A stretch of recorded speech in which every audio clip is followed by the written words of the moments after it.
তো ঘড়ির কাঁটায় দেখো, ঘড়ির কাঁটায় কিন্তু 12টা 20 হয়ে গেছে। আর অনেকেই বলছো আমরা পরোটা কিনে বিক্রি করি। আমরা যখন পরোটা শুরু করেছিলাম, যারা বলছে কিনে বিক্রি করি তারা হয়তো অনেক হয়ই। আরে ভাই তোরা রাজুদাকে কি বলছিস ভাই?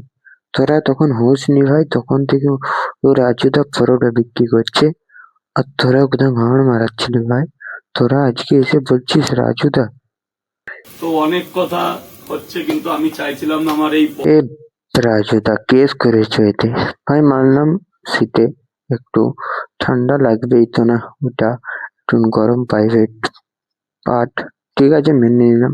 সারা রাত মা, বাবা এবং বাড়ির লোক সবাই খেটে দুটো পরোটা করে। তাহলে রাজুদা তুমি হাত ধুবে না?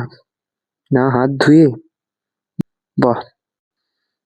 আমি বলছিলাম রাজুদা, ওই পেট পরোটা বাদ দিয়ে নুনু পরোটা রেখে দাও না, তাতেই ভালো হবে। আর তোমার ওই ডায়লগটা বাদ দিয়ে এই ডায়লগটা রেখে দাও না। 3টে নুনু পরোটা, তার সঙ্গে আনলিমিটেড তেল, সাথে একটা 30 টাকার প্যাকেট, যাতে হয় না ট্রেনের টিকিট। এবার হয়তো 30 টাকা বলতে আমাদের অডিয়েন্স বুঝতে পেরেছে যে কি 30 টাকার প্যাকেট।